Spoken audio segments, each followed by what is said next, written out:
Live from the Ed McMahon Mass Communications Center at Quinnipiac University, this is QNN, the Quinnipiac News Network. Hello and welcome to QNN. I'm Elijah Westbrook. Topping the news today, the United States is preparing to send volunteers to West Africa.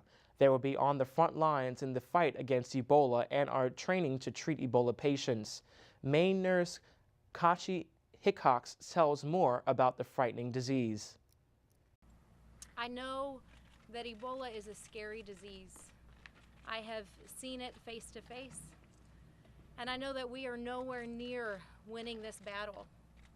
We will only win this battle as we continue this discussion, as we gain a better collective understanding about Ebola and public health, as we overcome the fear, and most importantly, as we end the outbreak that is still ongoing in West Africa today. We can only pray that these American volunteers save the lives of others and return home safely. And recently married Oregon resident Brittany Maynard has revived the national debate about physician-assisted suicide. Maynard, who had been suffering from terminal brain cancer, died this past Saturday by swallowing lethal drugs made available under Oregon's Death with Dignity Act, which allows terminally ill people to end their life with a doctor's assistance. Maynard and her husband moved to Portland, Oregon to take advantage of this law. It was in the bed of their own new house where Maynard died peacefully, surrounded by her loved ones. Brittany Maynard will be remembered by her loved ones as kind, happy, and loving. And over on the West Coast, California residents in Santa Ana have finished trick-or-treating and are now mourning the deaths of 3 teenage girls. 2 13-year-old twin sisters and their 13-year-old friend were out trick-or-treating on Halloween when they were struck and killed by a car at a crosswalk.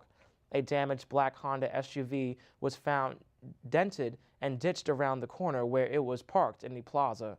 Mourners now remember the girls at vigils created at the hit-and-run site. They were happy girls. They always like to play around, be funny. Police are still investigating the hit-and-run and are looking for the 2 men believed to be behind the crime. And in New York City, the Freedom Tower will be opening its doors for the first time since September 11, 2001. The first tenant, publishing giant Condé Nast, will begin moving in today to occupy its new offices in the building. The Freedom Tower, which cost nearly $4 billion to construct, is now the dominating feature of the New York City skyline. At 104 stories tall, the Freedom Tower is the tallest building in America. And one couple had a real treat this past Halloween.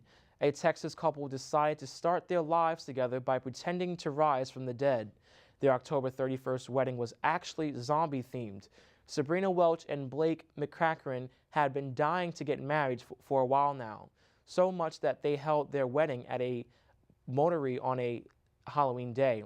The McCrackens are proud to say that they have a very scary and unique wedding story to tell their fortunate zombie children. Thanks for joining us. We'll be back next week with more news from around the country and the world.